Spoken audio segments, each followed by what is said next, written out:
तो अब देख लेते हैं गद्य। गद्य में हमें क्या नहीं पढ़ना। तो गद्य में आपके दो राइटर हैं, जैनेंद्र कुमार, हरिशंकर परसाई। तो जैनेंद्र कुमार तुम्हारे जो हैं वो भाग्य और प्रसाद लिखा है, हरिशंकर परसाई ने निंदा रस लिखा है। तो गद्य में आपको ये नहीं पढ़ने हैं। अब बढ़ते हैं आगे। कथा साहित्य। कथा साहित्य जानते हो, जिसे हम कथा भारती के नाम से जानते हैं। तो ये कथा साहित्य कहलाती है, इसी को कथा भारती कहते हैं। भीष्म साहनी की एक रचना है खून का रिश्ता, और शिवानी की रचना है लाटी।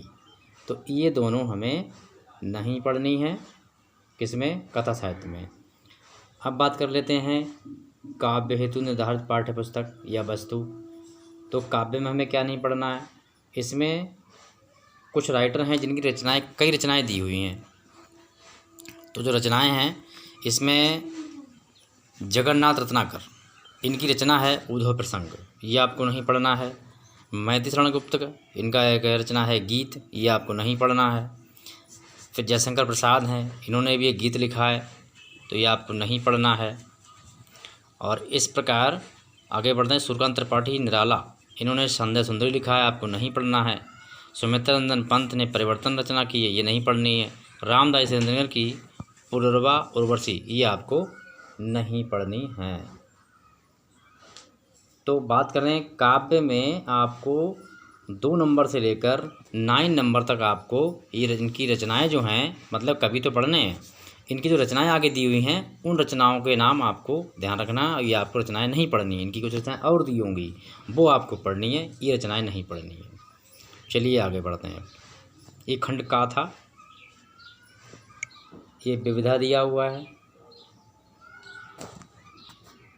विविधा में क्या नहीं पढ़ना है? नरेंद्र शर्मा की रचना है मधु की एक बूंद, ये नहीं पढ़नी है। भवानी प्रसाद मिश्र की रचना है बूंद टपकी एक नभ में, नभ से, ये नहीं पढ़ना है। गजानन माधव मुक्ति बोध मुझे कदम कदम पर, ये रचना है, आपको नहीं पढ़नी है। गिरिजा कुमार माथुर, इनकी रचना है चित्रमय धरती, नहीं पढ़नी है। करम और धर्मवीर भारती हैं, इनकी रचना है सांझ के बादल, तो ये रचना आपको नहीं पढ़नी है। विविधा के अंतर्गत जो लेखक दिए हैं ये आप नोट कर लेना, इनको आपको नहीं पढ़ना है। अब देखते हैं संस्कृत दिग्दर्शिका में। ये आपकी संस्कृत दिग्दर्शिका है। इसमें चैप्टर हैं 2, पहला और चौथा।